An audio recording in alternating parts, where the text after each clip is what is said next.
శ్రమ దినాన్న కృంగొద్దు.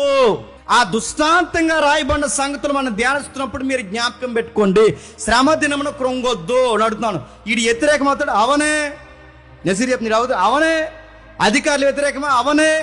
జబ్బుల రాని, ఇబ్బందుల రాని, వీళ్ళందరూ కలిసి మన కోసం మాట్లాడుకొని, వీళ్ళందరూ మన కోసం కూర్చుని ఎన్నన్నా వాగని, మన చర్యలు మార్చడానికి వీల్లేదు. మనం ఎలాగున్నామో నిండు కొండలాగా అలాగే ఉండాలి. మనం చూసినప్పుడు పిచ్చెక్కిపోలేటరా, వీడికి అసలు భయం లేదట. భయం ఉండకూడదు.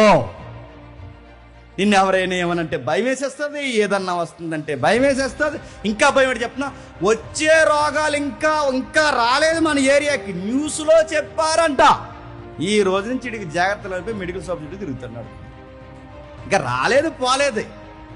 ఎన్ని జాగ్రత్తలు అంటున్నాడు. జబ్బులంటే భయం, రెండో అప్పులంటే భయం, ఇబ్బందులంటే భయం, ఎవరనేదనంటే భయం, ఇంకా ఎవరైనా నిందిస్తే భయం, మనల్ని ఎవరైనా గుర్తుపడితే భయం. దేనికి భయం? నడుతూ దేనికి భయం? మనం భయపడాల్సింది ఒకటి గుర్తుపెట్టుకోండి, దేవుడికి. రెండోది, దేవుడికి మన వలన ఏ ఇబ్బంది రాదు. ఈ రెండింటికే మనం భయపడాలి.